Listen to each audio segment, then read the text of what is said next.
Oklahoma is my home. This is where I was born and raised. It was here where I was given a chance at life, being conceived after my mother was violated at the age of 16. This is where I received my education and learned with hard work, discipline, and courage anything was possible. But things have changed. This is not the Oklahoma I remember. Over the last several years, I've seen fear, chaos, and division tear this nation apart through the efforts of communists and the apathy of Republicans in name only, who are either incapable or unwilling to do whatever it takes to protect our God-given rights. Election fraud, open borders, riots, unvetted Afghan refugees, and 300,000 plus acres of land sold to Chinese nationals has made Oklahoma the hub for human trafficking, the indoctrination of our children in critical race theory, sexual immorality, and abortion on demand. And finally, the unconstitutional and illegal vaccine mandate, leaving hundreds of thousands of our legal and law-abiding citizens jobless. Enough is enough, and the political theater must stop. We must have a governor who's willing to lead legislators and Oklahomans to fight back against this tyranny and aggressively address these issues head-on. As the next governor of the state of Oklahoma, I will, in the first 100 days, initiate a forensic audit with canvases to ensure election integrity, secure Oklahoma's borders, stop all state funding to school districts who train or teach CRT to faculty, staff, or students, and end all abortions. Oklahoma, let's put our faith back in God, believe that nothing is impossible, and make Oklahoma free again.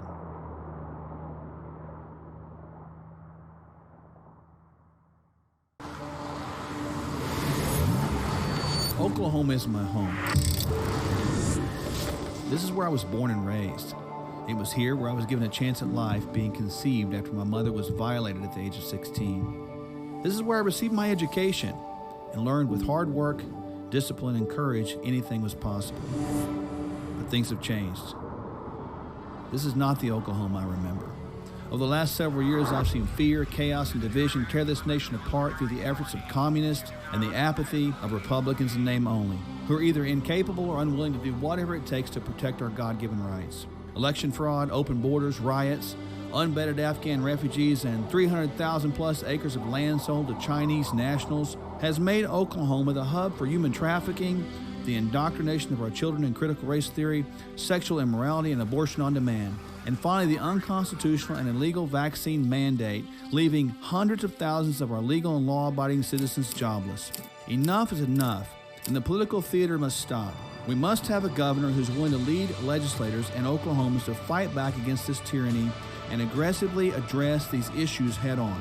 As the next governor of the state of Oklahoma, I will, in the first 100 days, initiate a forensic audit with canvases to ensure election integrity, secure Oklahoma's borders, stop all state funding to school districts who train or teach CRT to faculty, staff, or students, and end all abortions. Oklahoma, let's put our faith back in God, believe that nothing is impossible, and make Oklahoma free again.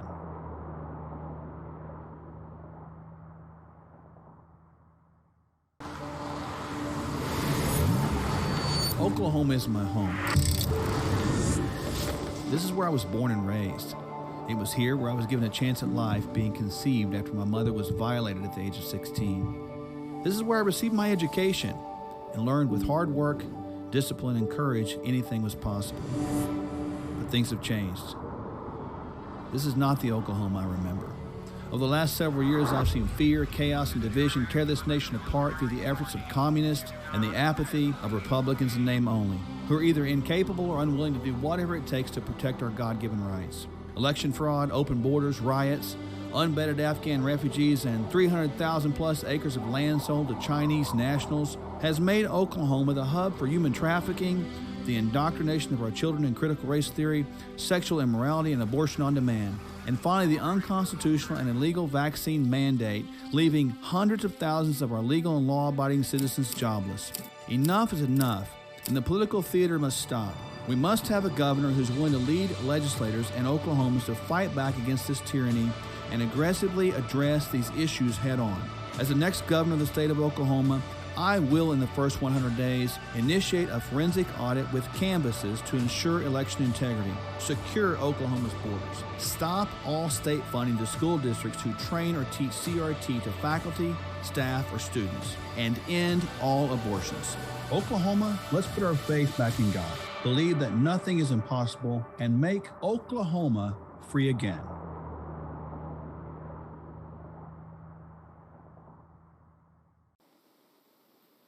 Welcome, everyone, to another virtual town hall. I'm your host, Dr. Mark Sherwood, 2022 gubernatorial candidate for the state of Oklahoma. Man, we are excited. A lot of things are happening. The primary is just around the corner. Folks, I got to encourage you to get out and vote. We are seeing a waking and a shaking and an awakening of the grassroots movement across this wonderful state and land. We were talking before going live with our wonderful producer, Moto, about how this grassroots campaign has been just over the top. We've never seen anything like this. There's a movement in Oklahoma right now that will take the attention of Oklahoma and put it square in the world's view. We will see the hand of God be upon Oklahoma because we actually see people actually acknowledging God. Imagine that concept, right? And when we understand who God is, we understand that He and He alone made us, but He also gave us the principles that we see laid out in the United States Constitution. He gave us the rights that we stand for, those things that we want to protect. So when we say we're protecting rights, we're actually protecting the rights that God gave us. So these are rights that are kingdom rights for us. And I want to encourage you to go to our app. You can see it right here on the cell phone. This cell phone carries truth with it. Go to our app at Sherwood 2022, and you will get there a couple different ways. You can go to the App Store, Sherwood 2022. You can go to the website, Sherwood2022.com. All of our platforms are right there for you to see because we believe in clarity and transparency. We want you to understand what we stand for. This is not just something we're making a promise and we're going to forget about what we said. I am wise enough to understand that every word that I'm saying right now is memorialized for the rest of time, meaning you can go back and pick this stuff up and say, well, he said this at one time. Look, it is easy to remember the truth. It's difficult to remember lies. That's why politicians are so good at lying, because they talk so much and they don't have any idea what they do. Now, I want to encourage you to really understand what we stand for. We are constitutionalists. We're very adept on the Constitution. We understand it. We are strong on all of the rights, and we're specifically strong on the 10th Amendment, which means that, in effect, that we, the people and the states, retain those rights and those powers unless we specifically give them up to the government. Now, the only powers that the government really has, if you can look at Article 1, Section 8, which you've heard me cite many times, Congress powers total 18, not 1,800. So it's super easy to understand that we have given them more power. I hear them talking about today gun laws, and I'm like, why are we talking about this? What are we doing? I hear them talking about abortion. Why are we talking about this? The states could stop this stuff. I hear them talking about education, and that makes me laugh. I mean, really? Do we really think the federal government has any business in our education, their system? They've messed it up already. They're indoctrinating our kids. That's not even part of their duties. So when you hear politicians making these promises along those lines, know that either two things are happening. Number one, they're in error and they don't know what they're talking about. They're basically ignorant of the Constitution. Or number two, they're flat out lying to you. So don't be remiss of that. They can lie to you every day and you might ever know it. The biggest thing I want you to keep in mind is we need your help on June 28th. Get out there and absolutely vote, because when you vote that day, you are voting for a nation and a state that is under God, that is indivisible, that has a concept of liberty and justice for all. That's what you're voting for when you vote for Mark Sherwood. And my wife is with me. My wife, Michelle, is amazing. She is my queen, my best friend, my pal.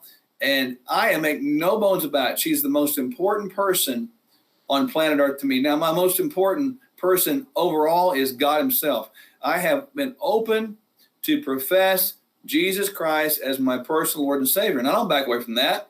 And I also understand other people don't believe that way. And that's fine. I love you anyway, because we live in a land where you can actually worship Satan if you want to. How's that? I'm not going to stop you. But I can't help you when the consequences overwhelm you. So as for me and my house, we're going to serve the Lord, and we will absolutely stand up and represent godly principles in the framework of our Constitution, in the idea that God made that, and so we will protect the Constitution. So no matter what you believe about your faith or what you believe about my faith, we have a freedom of faith. We have a freedom of religion. We have a freedom of speech. We have a freedom of press. We have a freedom to peaceably assemble. We have a freedom of redress. That's the First Amendment. The Second Amendment's important. We need to have the opportunity to keep and bear arms for the necessity to keep a free state. That is an amendment that shows us why we do what we do, which is kind of cool. But the closing comment, brazen that says it all, it shall not be infringed. Because when it's infringed, let's reverse it, we lose the ability to have a free state. We're seeing that to our north and our west. We're seeing that around the country. Where you take away guns, you end up getting this idea of tyranny, where the government transitions you from states and nations into this idea of colonies, where you have your privileges, but your privileges are limited by the government. We cannot go there. We won't go there. We must not go there. Friends, tonight I'm super excited. I get a chance to have a conversation with a person I'm getting to know more and more and better each day. This is going to be a wonderful town hall that you won't forget. So I want you to make sure you comment on the Facebook Live, which are going right now. Make sure that you're giving the comments, giving the thumbs up, asking questions, share. That's a big deal. So excited about our guest. You know, I've been building this up for a few days right now. I got to know Kevin and Sam Sorbo, and first Sam, a few months ago, right? And I began to get to know them and talk to them, and they are the real deal. They have 3 children, Brandon, Octavia, and Shane. And Kevin doesn't need an introduction, but I remember watching him when I was a young man, a young boy, you know, and he's going to say it gives away his age, but he was the original Hercules, and I appreciate that. He's played on a lot of shows that we've seen recently, as God's Not Dead, Let There Be Light. I think we'll remember those. He is truly a beacon of hope and the sort of the carrier of light in the middle of the darkness. So with that said, man, I appreciate you. Kevin, thanks for joining us today, man, on the virtual town hall. It's good to be here. I'm on the road right now doing a lot of speaking events. I just did a pro-life speaking event down at Costa Mesa. I got another one up here in pro-life. And then Friday, I'm headed up to speak at the Ronald Reagan Ranch to about 500 young conservatives in high school. I'm looking forward to that. Come on, man. So talk about pro-life, and why is that so important to you? Because it's life, because it's murder. I don't care. You know, it's interesting what's happened, since Roe v. Wade. Television, movies, the politicians, we've normalized what we're doing in terms of murdering a baby. It is murder. It is complete murder. You tell me why when a woman is pregnant and she gets killed, they call it a double homicide, right? That's what they call it. Mm-hmm. So they're admitting in the court of law that you killed not just one life, but 2 lives. And to sit there now and people now, and I'm in California right now, and they're trying to pass a law that you have up to maybe a year after the baby's born to decide if you want to keep the baby or not. I mean, this is evil beyond evil. But as I said, we've become so desensitized to death and dying and shootings and murder and all this that we totally forget what we're doing right now. And it's crazy. This is one of the most.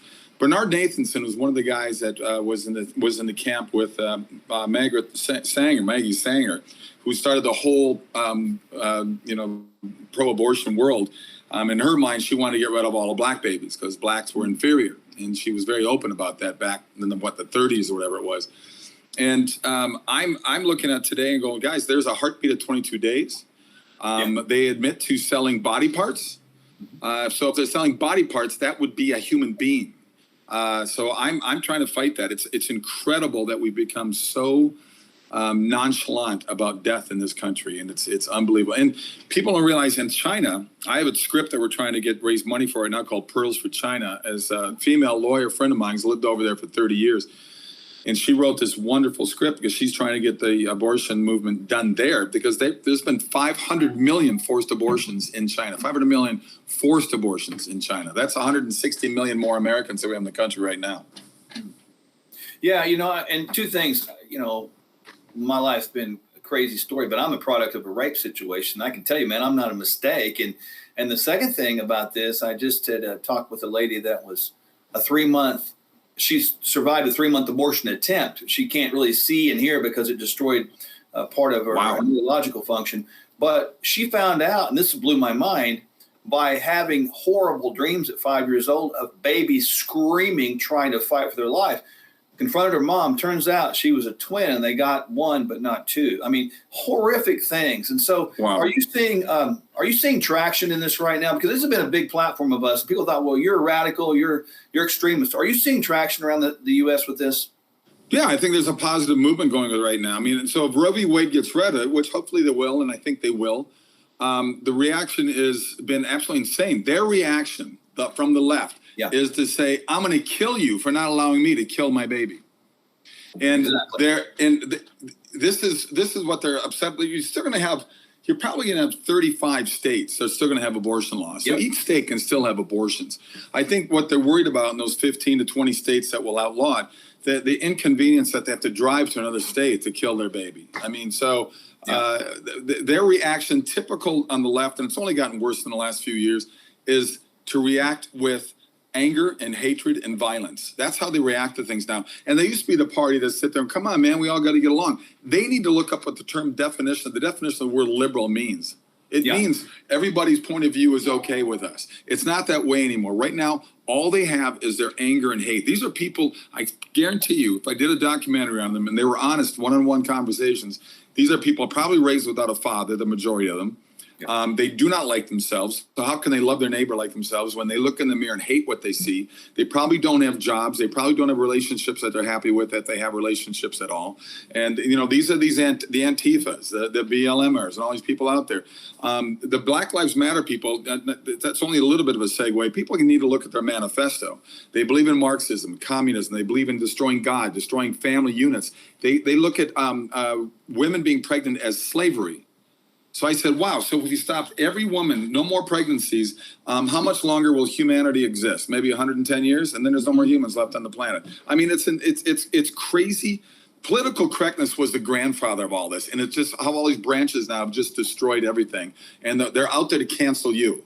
And if they're out to cancel you and me for speaking the truth, maybe we need to listen to what they have to say, because obviously they've lived perfect, sin-free lives, and we're just horrible, horrible human beings.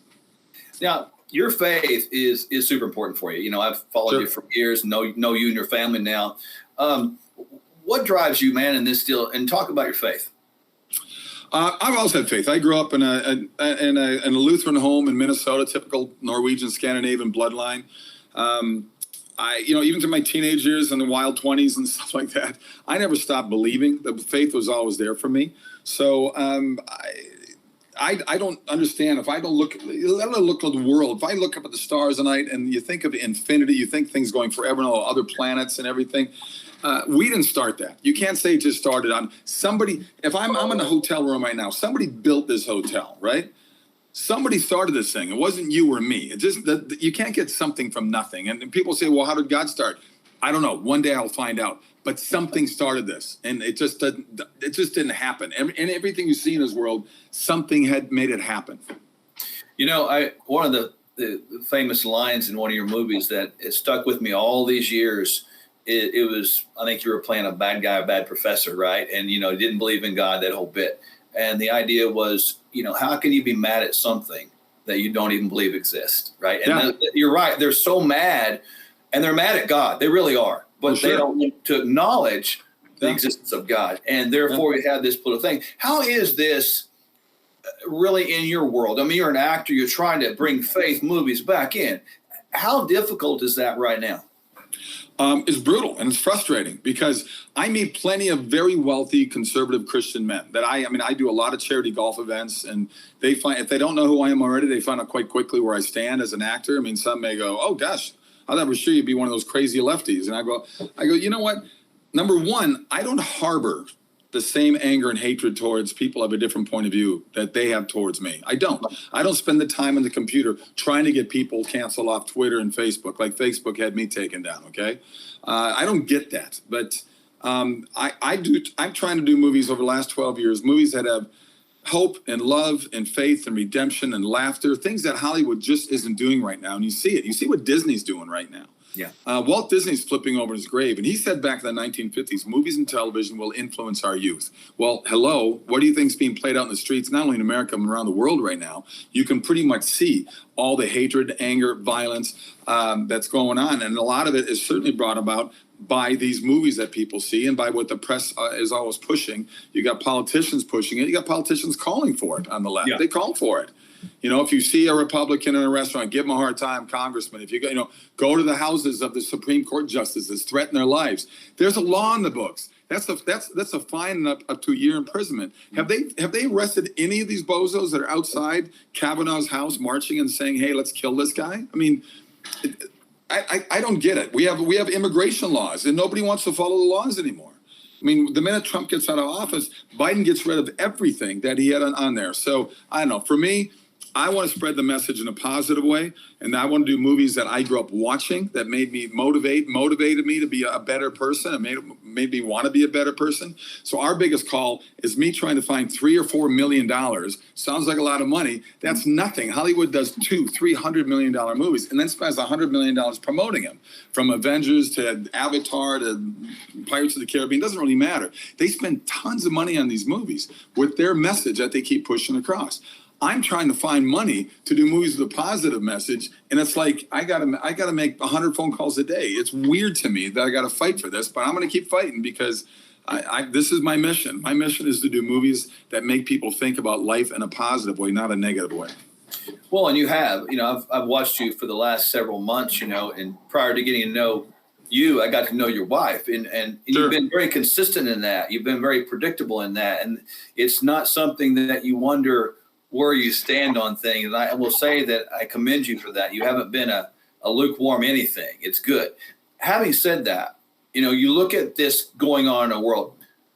What do you think, and this is a speculative question, what do you think is the answer in all this? How do we get this thing turned around? I think because of the craziness and how far, every time you think they can't get any more insane, they do.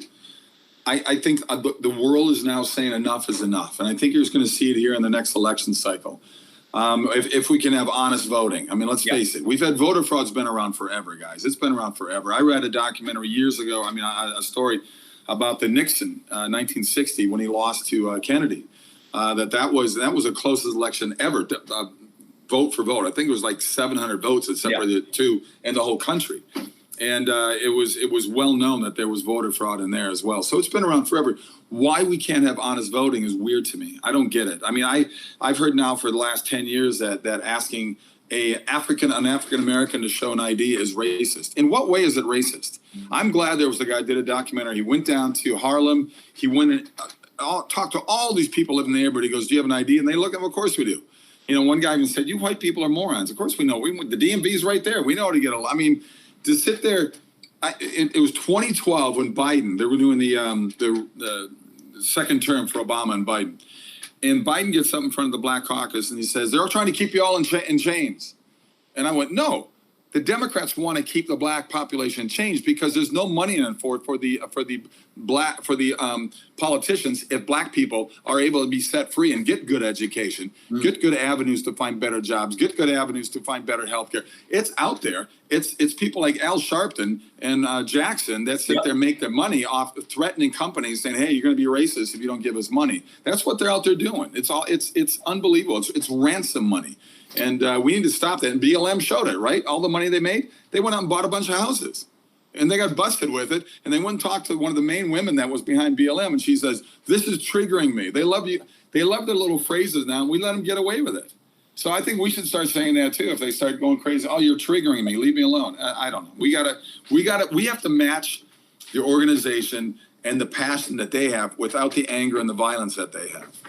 I love that because even as I've been on this campaign trail for 10 months, I've learned a few things that if you match the intensity, you match the passion, but when you show love, it's completely disarming because it's totally different. It's a different approach. And speaking of disarming, I want to hit a bunch of subjects today. Let's talk about guns, man. Sure. I just got 2 more out of my collection. What do you want to know? Yeah. So talk about the attack on the Second Amendment. What do you see in that being the greatest danger? Well, the greatest danger is that, number one, our founding fathers 250 years ago were bloody brilliant men, and they knew what that Second Amendment meant. It wasn't meant for hunting. It was to protect yourself in so many ways, to protect yourself against a tyrannical government as well, which we're seeing right now. And I sit there and look at people complaining about it. I go, the reality is the only people that would turn their guns in if you made them turn their gloves would be the 98% of people that are good people like you and me. Yeah. We're the only ones that would turn in our guns. You honestly think the bad guys of the world are going to go, oh, damn it, we got to turn our guns in? You think they're really going to turn them in? And every single day I see off a blaze or something where some homeowner had a gun and he killed the intruder in the house who also had a gun. Yep. So if to sit there and try to take that away from people, to take that away protection, because right now we're sitting there, we want to defund police. Police are tired of doing their job because they just get attacked for doing their job now. Chicago's crazy. Chicago has the strictest gun laws in the country. They have more shootings every single year. I have a documentary out there called Bleeding Blue. I wish people would see Bleeding Blue. It doesn't paint cops as perfect people because they're not. There's always bad apples in every profession. But the majority of them are good guys that want to do their job and serve their communities. Well, in 2018 alone, there was over 4,000 shootings in Chicago. That's roughly 12, 13 a day, every single day. How many involved the police? I'll let you know how many involved the police. 0.2%. So 99.8% of shootings, 99.8, were done by mostly civilians and mostly, unfortunately, black on black. But let's not talk about that. What does the media go after? They go over that less than 1%. That's what they attack. It's incredible what they put out there. I don't understand what the mainstream media's objective is here. Do they really believe socialism is a good thing? Do they really believe communism is a good thing? It's like a disease that's going through the country right now. And you asked earlier about, where's it going? I think a lot of people are sick and tired of it now because I meet a lot of those people, go through hotels and airports, whatever, and come up and talk to me. I know I got the haters out there because they hate the truth. They hate honesty. They would rather, I think, the term misery loves company was made for those kind of people, and then it would drag you and I in that dark hole that they live in. No, I'm gonna keep fighting the fight, but they never come up to me to face me one-on-one. I'm happy to talk to them. Let's have a conversation. Let's not have a shouting match and an anger match. I would really love to understand that mind thought that they think socialism is good, when the last century alone, 100 million people in the world were killed because of socialism. But hey, what do I know? I just look at history, even though the rest of them are trying to erase it. No, I would ask you a scenario, because this happened recently. There was a well-known actor that we all know went to Washington, got a platform, and began to talk about the need. He used the word need. You've got to do something. You got to do something about gun control. I listened to that and I was like, wait a minute. What happens to the people, Kevin, if we do give up our guns? Crime's just going to skyrocket. It already is skyrocketing because right now they're not stopping people from doing what they want to do. They had to close down, in San Francisco, they closed down all 24 Walgreens because in California, anybody can go in any store and steal less than $1,000 worth of items, whether it's clothes, drugs, whatever it may be. How can any business survive with that? Because wave after wave of people are going in to steal. And what do they sit there and check the prices? Oh, I'm below $1,000. I can go now. They don't care. They're taking so much, and they had to close them down. We need to stop this. I don't understand how people keep putting people like this in office. When you look at the riots, not only in Minneapolis, of course, once again, a Democrat stronghold right now. Minneapolis, my home state of Minnesota, is turning into California with its politics. But you look at Washington, Oregon, California, all these crazy lefties right now on the left side of the country. They keep putting people in office that don't stop Antifa walking around harassing people and breaking into people's buildings and attacking people and destroying their businesses. What is wrong with people that we can't stop this right now? Because everybody I meet talks the same way I do. Yeah. So I need to meet when I read where I see the polls. I hate these polls they put out, but when they say 31% support what Biden's doing, I want to meet those 31%. I go, what do you support? What is he doing that's so amazing to you? And you're going, I'm going to vote for this. I wish he could live forever. What an amazing president. I just don't get it. I'm scratching my head all the time with these people. Well, and certainly it's curious how the leftists get all this attention with the media. My theory on that is that, big pharma, socialistic agenda, the big money, Marxists, world leaders, Klaus Schwab, Bill Gates, Yuval Noah Harari, all those, they fund all this stuff, and it's a controlling mechanism. Sure. When we talk about our future, talking about our kids now, I'm talking about schools and how schools have become a place of indoctrination. Sure. Talk about that. You know what? You and I didn't grow up with that. Not at all. When I was in school, even through college, no one told me how to vote. No one told me to believe in God or not believe in God. They taught math, history, science, whatever class they took, that's what they taught. It was unbelievable. We had a SWAT board in every room. So teachers had the right to give, if you were misbehaving, to bend over and dip one in the keister. I don't get it. Not even college, I didn't see that. It has been around. I think this indoctrination thing has been going on for decades. It just didn't happen in my little town of Minnesota, but it has accelerated the last 20 years, and it's just really taken off the last 10 years. And you see it, and you got to go. We got to get rid of it. We got to. I've always said public schools should not be public; they should be privately owned, run like a business. Mm-hmm. And because you see what's happening in these schools right now. You see the people coming out with nothing but anger and hate. There's a huge percentage of kids that go into college as conservatives, and it's like 80+% come out as liberals after 4 years of indoctrination. Yeah. And I look at these universities. I tell people don't go to college. I'm a college dropout. I've done okay with my life. My wife's a college dropout. I've done okay. Hey, by the way, Lord Gates is a college dropout. 1 year of college there. So I think that people should really consider finding a different way to make a living. I think all these college kids do is come in heavily. They're heavily in debt. They can't get a job anyway. Find out what you love. Find out what you want to do, and get internships and work your way up the ropes. Because to me, it's college right now is a total waste of time. And we're home educators. My wife, as you know, Sam, she's a homeschool advocate. She's got a number of books out there. She's got a big event happening this weekend up in Florida. And I tell people all the time, I said, you know what, you should think about homeschooling your kids, because one blessing of COVID, parents finally woke up and realized that these public schools are only being used by the parents really as a babysitting service for 6 to 8 hours a day. They saw how crappy it truly is now. And they said, wait a minute, now we have 2 million more kids being homeschooled. So thank God for a virus with a 99.7% chance of recovery.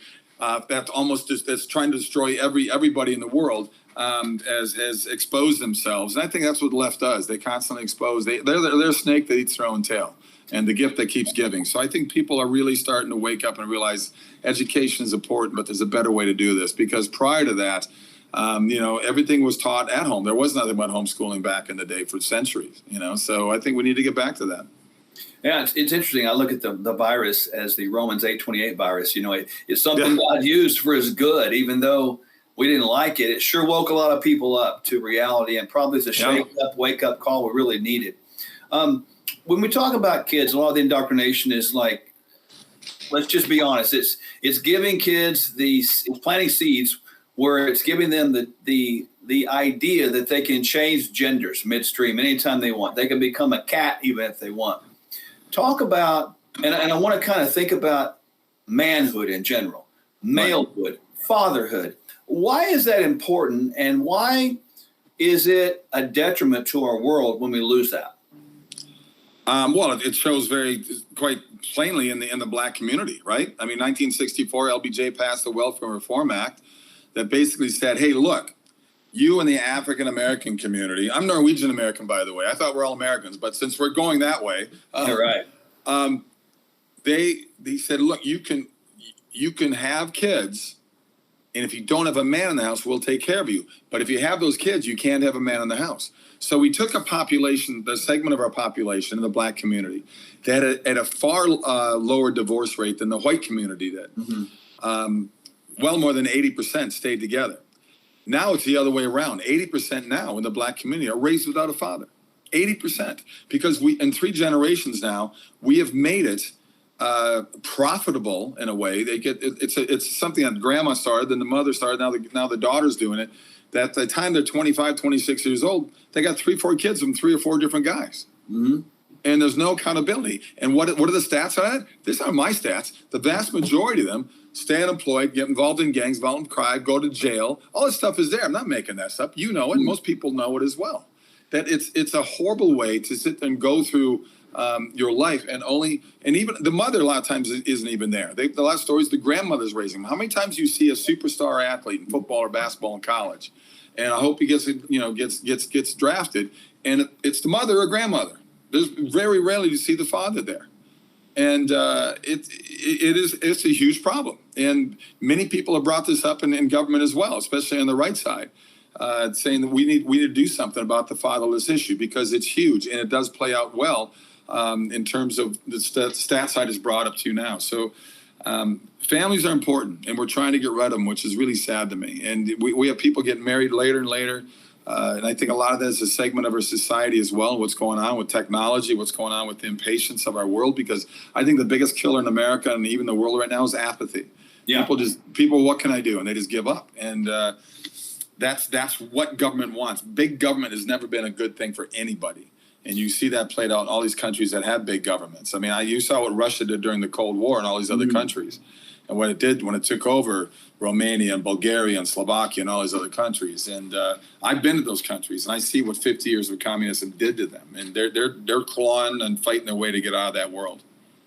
You know, we stepped up to get in this race, my wife, Michelle, and I, who you'll meet soon enough. Man, it was like out of duty because we saw government getting too big. We saw tyranny becoming the norm. We saw it becoming accepted. And we decided we got to do something to stand in the gap for the people because the people are suffering right now. And when you look at people suffering, you mentioned the family unit. I want you to tell people about your latest book. It's called Embracing Adversity to Live in God's Light. Talk about that. That's the subtitle. It's True Faith. It's a follow-up to my book, True Strength. Yep. Both books, True Strength and True Faith, really, they're not identical, but there's a lot of the same message in there. It's really about,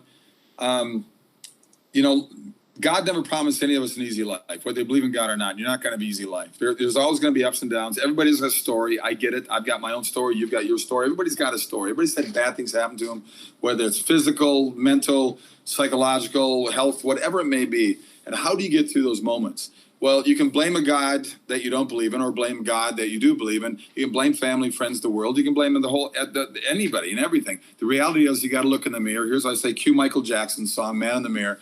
Look in the mirror and take responsibility for yourself because crap will happen to you. When it does, you got to say, okay, this just happened to me. What am I going to do about it? I can be angry about it all I want. But if I want to sit here and just become a pawn for the big government, because that's what government wants. They want cradle to grave responsibility for your life. Oh, we'll take care of you. We'll make everything perfect for you. And they won't.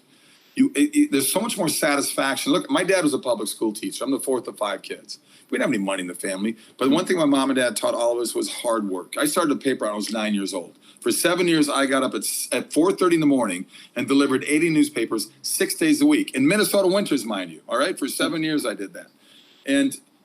But it taught me hard work. It taught me that, to make anything happen in life, you've got to do it yourself. Make it happen. I don't want to sit there and get payouts from the government. And I want to make it on my own. Have an ego about your own career and own life because you're going to get a hell of a lot more satisfaction on it. Yeah. Because if you look at people that just rely on the government and live off the dole and just get their check and, whine and cry, the most of them are miserable, miserable people. The ones you find that don't want to do that, they're the ones who keep fighting hard to get out of that hole. And I just say hard work, guys. It's got to be hard work. I used to caddy at those private country clubs, wealthy guys. I was 19, 20 years old, a couple summers in between college. And I asked them all, how did you get to where you are? And every single one of them said, oh, I failed. And then I failed again. Oh, by the way, I failed a lot more after that, too. So I learned that failure is a positive, not a negative. You can always take positive things out of bad situations. When I moved out to L.A., Buddy, when I was pursuing the actor's dream, I didn't know one person out here when I moved out here after college. But he said, Sorbs, remember, it's called show business, not show. And I always remember that. Wow. And so I took my double major, even though I didn't finish college, but I was in marketing advertising. I had 3.5 years of college and I dropped out. But I use marketing advertising to advertise myself because everything in Hollywood is about rejection and failure. There's always something they don't want you. Now you're too tall, you're too young, too old, too something. It's always some reason. And you got to fight through that to say, no, I'm the right guy for this job. So I worked my butt off. And that came from not only what my parents told me, but people I met, successful people I met along the way that told me all the roadblocks they went through to get to where they are. No, you and Sam, got to know you guys. You guys are always working, and I appreciate that. It's good, right? Yeah. Kevin, where can people reach you? Talk about your website. SorboStudios.com is the best place to go. There's KevinSorbo.net, but that's where that's going. That's inside now. It's SorboStudios.com. I've got 5 movies in the can. 2 of them I directed. 2 of them are documentaries, by the way. 4 of those will come out this fall. And then I did the Reagan movie with Dennis Quaid. He plays the president. I played his pastor. That comes out early January, February of 2023. I've got another 4 movies lined up this year. In fact, I'm leaving from Minnesota to film a movie there. Then I'm in New Mexico to do a sci-fi movie. Then I'm in Oklahoma to do a Western.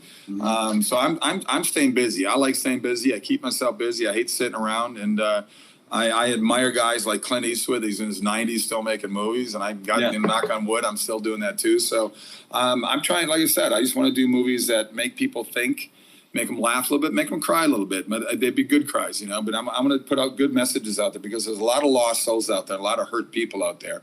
And I know it's tough to ask people that are atheists or agnostic, hey, you want to come to a church? And they go, oh, there's church people there. I don't want to go there. But if you say, hey, do you want to go see a movie? You know, and I want to do movies like Blindside or like Green Book, movies out there that have the message is there, but it's not in your face. Because I get it. People don't want to be preached to, and I totally get that. But I think there's a better way to find a better way to live your life than what many people are living right now. And I'm not a perfect person by any means. I got to look for improvement every day. But I know there's a better way than what the government is trying to offer people, for sure.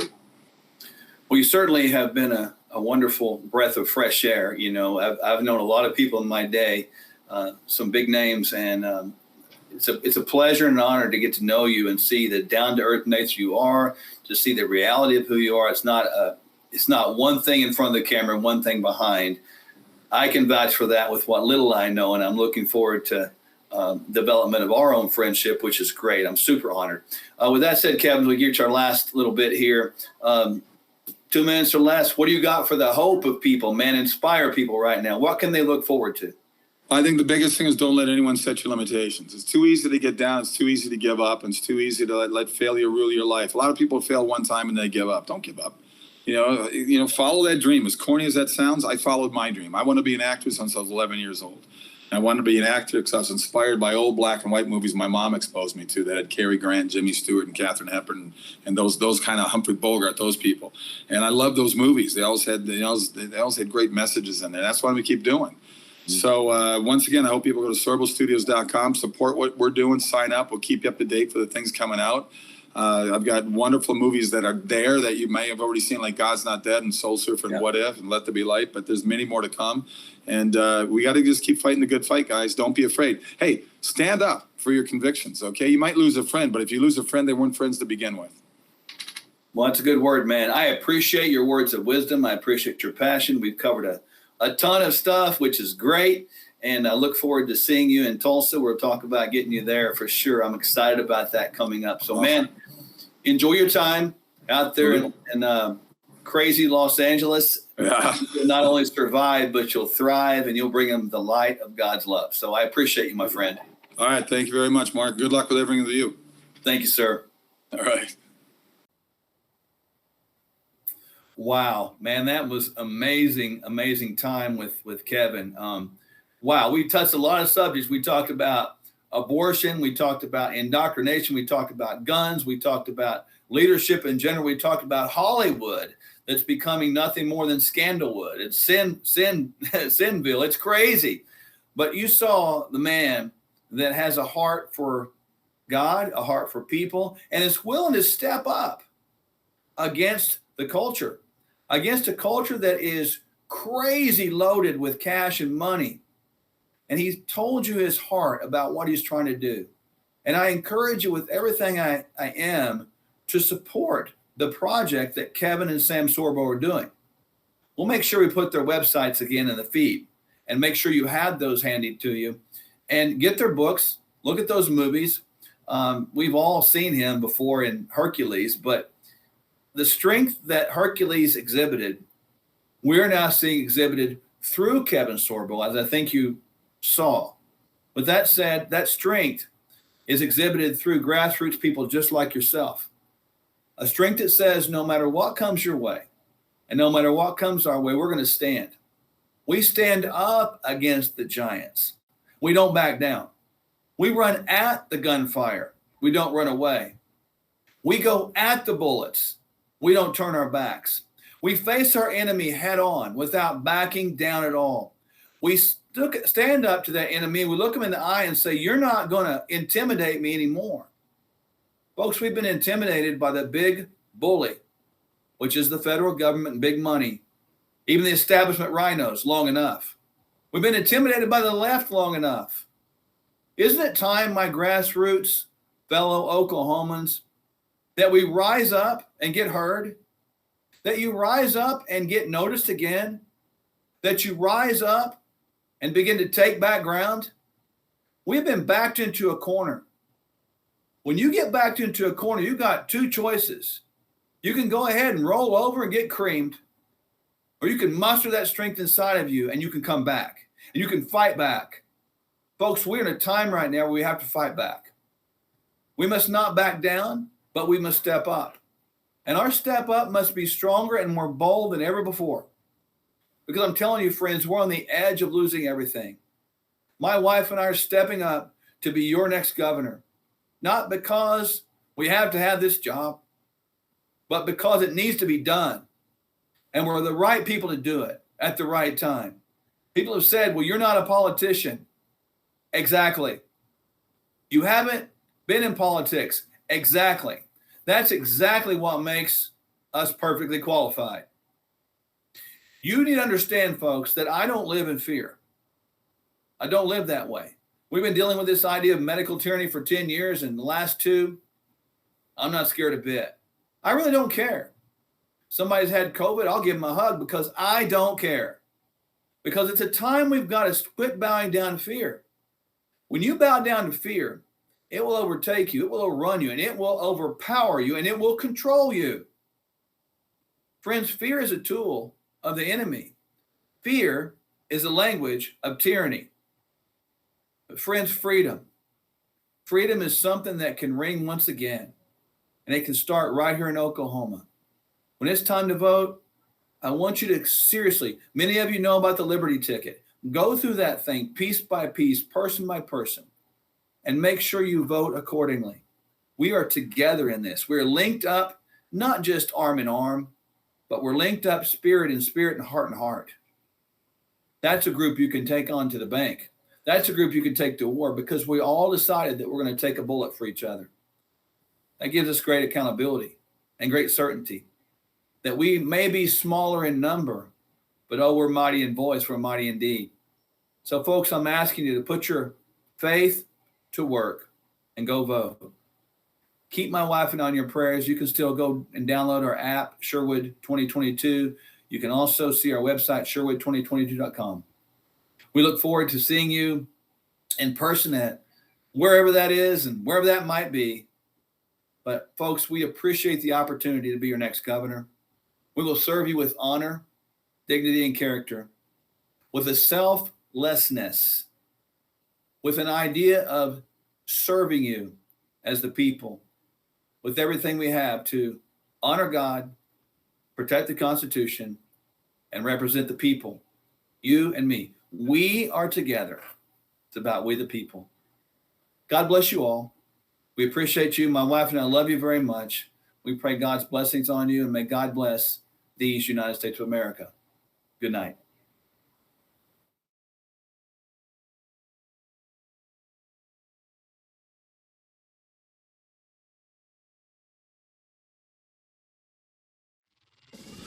We have up is down, left is right, bad is good, confusion.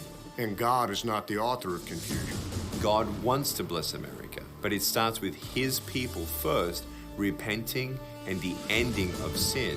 We have been in ministry the last 20 years. It was in prayer that the Lord began to convict me to run for office. And so I'm excited about Dr. Sherwood stepping up to the plate. This is a man after God's own heart, who will not compromise with the devil. He's bold, he's courageous. I'm Nick Vujicic. Warren Hamilton. I'm Jake Merrick, And I endorse enthusiastically Dr. Mark Sherwood as governor of Oklahoma. The ending of slavery happened with total abolishing of it. We must see this as well for abortion. It's America's Holocaust. We still have abortions in Oklahoma. How can you be pro-life and have one abortion? Why not stop it right now? And I make a commitment right now that I'm going to do everything I can to completely abolish abortion in the state of Oklahoma within the first 30 days of office.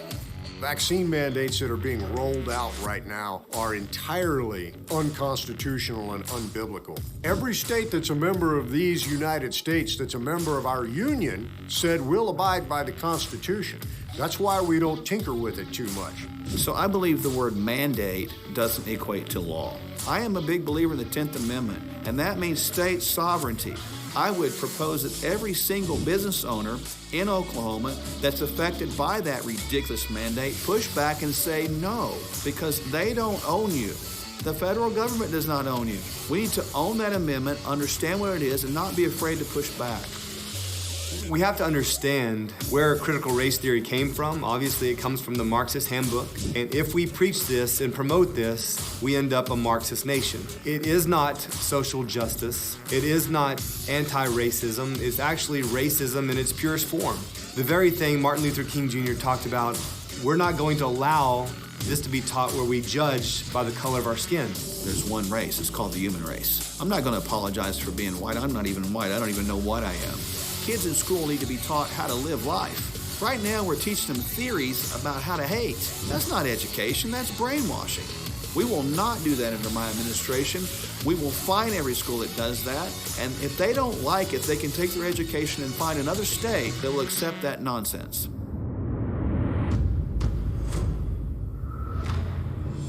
People all need to be healed. Our state needs to be healed, our land needs to be healed, the economy needs to be healed, and our confidence needs to be healed. Our hope needs to be restored. God has gifted us as healers. We know that we're called to not just heal people individually like we do, but we know now we're called to heal a group of people called the state of Oklahoma. My name is Mark Sherwood, and I'm running for governor of the state of Oklahoma.